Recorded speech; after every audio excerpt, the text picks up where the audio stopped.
ഇത് വാളംപുളിയുടെ പൂവാണ്. പൂ മരത്തിൽ നിന്ന് പറിച്ചെടുത്തതാണ്. സാധാരണ ഇതിൻ്റെ കൂമ്പ് കൊണ്ടാണ് ചമ്മന്തി ഉണ്ടാക്കണത്. അപ്പോൾ ഇതിൻ്റെ പൂ വെച്ചിട്ട് നമുക്കൊരു ചമ്മന്തി ഉണ്ടാക്കി നോക്കാം. അതിന് ഇങ്ങനെ പൂ കിട്ടിയിട്ടുണ്ട്. പൂ ഊരിയെടുത്തു, തണ്ടൊക്കെ കളഞ്ഞ്. അങ്ങനെ അതിലേക്ക് നമുക്ക് അതിനാവശ്യത്തിനുള്ള കുറച്ച് തേങ്ങ, പൂവിന് നല്ല പുളിയുണ്ട്, അപ്പോൾ കുറച്ച് തേങ്ങയും ഒരു കഷ്ണം ചുവന്നുള്ളി, എരിവിനുള്ള മുളക്, പാകത്തിനുള്ള ഉപ്പ്, ഇത്രയും ചേർത്ത് നമുക്കിതിനെ അരച്ചെടുക്കാം.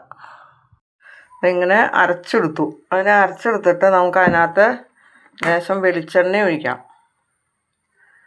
ടേസ്റ്റ് കിട്ടും, അടി പിടിക്കില്ല. അപ്പോൾ ഇച്ചിരി വെളിച്ചെണ്ണ ഒഴിച്ചിട്ട് ഇതുപോലെ പാനിൻ്റെ അകത്തോ, പഴയ പാനിൻ്റെ അകത്തോ, ചോട് കട്ടിയുള്ള പാത്രത്തിലോ നമുക്ക് ഇതിനെ നന്നായിട്ട് കൂട്ടി ഇളക്കിയിട്ട് നമുക്ക് അടപ്പത്ത് വെച്ച് ഇതിനെ വേവിച്ചെടുക്കാം. കത്തിപ്പോവാതെ 3-4 നിര ഇല വെച്ചിട്ടുണ്ട് കേട്ടോ. ഇതുപോലെ പരത്തിയെടുക്കണം.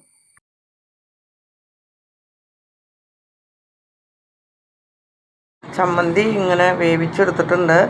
മറിച്ചിട്ട് വേവിച്ചെടുക്കണം കേട്ടോ.